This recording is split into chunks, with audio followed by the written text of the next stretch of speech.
आज Doubtnut app download करें। Doubtnut पर अपने सभी गणित, रसायन विज्ञान, भौतिक विज्ञान और जीव विज्ञान के डाउट्स का करो सफाया। बस प्रश्न की फोटो खींचो, एक ही प्रश्न को क्रॉप करो और तुरंत वीडियो सोल्यूशन पाओ। अभी डाउनलोड करें। हेलो फ्रेंड्स, में दिया हुआ है कि सिद्ध करना है कि त्रिभुज के किसी कोण का समद्वि भाजक, ये आएगा समद्वि भाजक, उस कोण को बनाने वाली भुजाओं के अनुपात में समक भुजा को विभाजित करता है। तो इसके लिए सबसे पहले क्या करते हैं, हम एक बना लेते हैं, कोई होगा हमारा त्रिभुज। तो इसको मान लिया मैंने, ये बना लिया एक त्रिभुज, ये हो गया त्रिभुज हो गया है। और इसका एक है समद्वि भाजक, यानी इस कोण का समद्वि भाजक मान लिया ये। तो ये क्या बोल रहा है कि ये जो है ना, इसको मान लिया मैं ए, इसको मान लिया बी और इसको मान लिया सी। ये बोल रहा है कि जो इसको मान लिया मैंने डी। तो जो ए डी है ना, इस कोण का क्या है, समद्वि भाजक है, इसको इसने दिया हुआ है। फिर सिद्ध क्या करना है अपने को कि जो ये कोण को जो भुजा बना रही है ना, ए बी और ए सी बना रहे हैं, ये बी और डी को समान अनुपात में बांट जो विभाजित करती है। यानी कि ये बोल रहा है कि ए बी बटे ए सी है ना, ये किसके बराबर होना चाहिए, बी डी बटे डी सी। ये इसको मतलब ये हमको सिद्ध करना है, ये ऐसे बता रहा है। तो ये तो सिद्ध करना है कि ए बी बटा ए सी बराबर है बी डी बटा डी सी के। तो इसके लिए हम क्या करते हैं कि जो हमारी ये जो ए डी है ना, इसी के समांतर एक रेखा और खींच लेते हैं।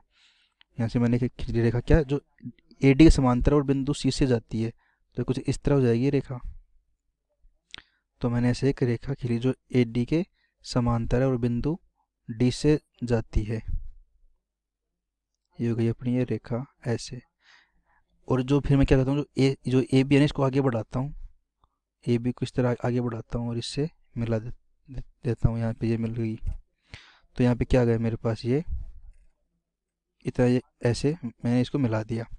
तो मैंने क्या किया यहाँ पे कि जो अपनी यहाँ पे जो ए डी थी, इसके समांतर मैंने एक रेखा खींच दी जो सी से जाती है, ये इसके समांतर खींच दी। और मान लिया कोई बिंदु यहाँ पर पी तक जाती है, और जो ये ए बी है ना, इसको आगे बढ़ा के इस बिंदु पी पर मिला दिया इसको।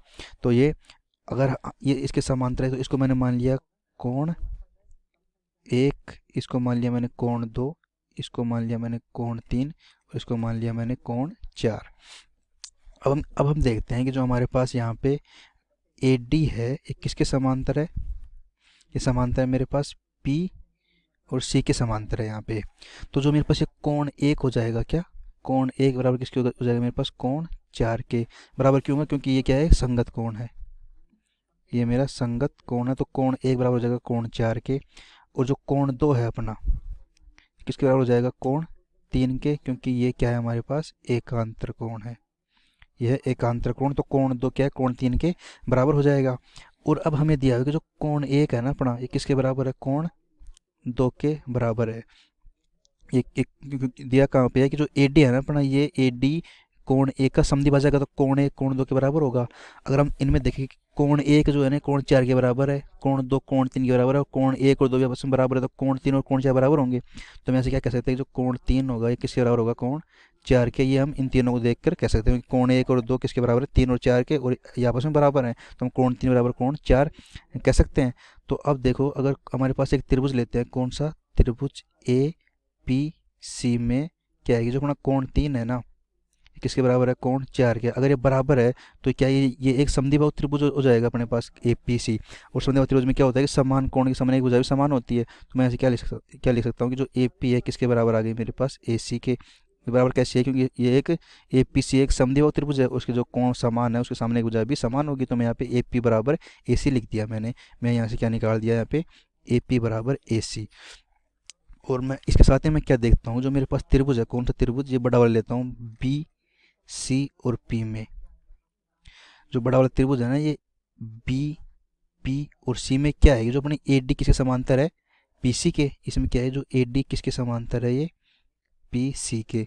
तो हमारे पास जो त्रिभुज ए सी पी में जो ए डी है, ये समांतर है पी सी के। यानी क्या मतलब हुआ है कि जो पी सी है, इसको हम आधार माने, तो आधार के समांतर दो एक हमें खींच दी रेखा ए डी। तो ये बाकी भुजाओं को समान अनुपात में बांटेगी। ये क्या होती है हमारे पास, समानुपातिक परिमेय होती है। क्योंकि जो अगर किसी एक भुजा के समांतर खींची गई रेखा जो बाकी दो भुजाओं को समान अनुपात में काटेगी, ये होती है हमारे पास समांतर समानुपातिक होती है परिमेय।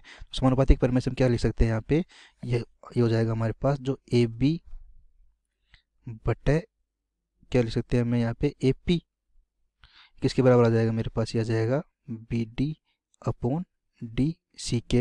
ये मैंने समानुपातिक परिमेय से इस त्रिभुज में ए बी पी सी में क्या कर दिया कि ए बी बटे ए पी बराबर किसके आ जाएगा मेरे पास बी डी बटे डी सी के।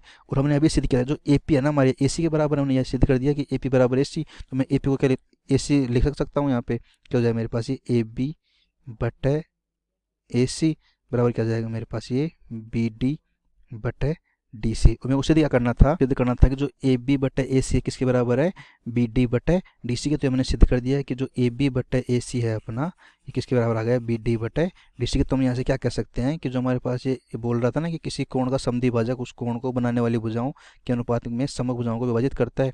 तो जो अपने कोण एक का जो था समद्विभाजक है ए बी और ए सी के अनुपात में किसको काट रहा है बी डी और डी सी को। तो ये मैंने यहाँ से सिद्ध कर दिया क्या कि जो ए बी बटे ए सी है ये बराबर किसके गए बी डी बटे डी सी के। तो यहाँ से हमारा ये आंसर आ गया। कक्षा 6वीं से 12वीं से लेकर नीट IIT JEE वो एडवांस के लेवल तक 1 करोड़ से ज़्यादा छात्रों का भरोसा। आज ही डाउनलोड करें डाउटनेट ऐप या व्हाट्सएप करें अपने सारे डाउट्स 8400 400 400 पर।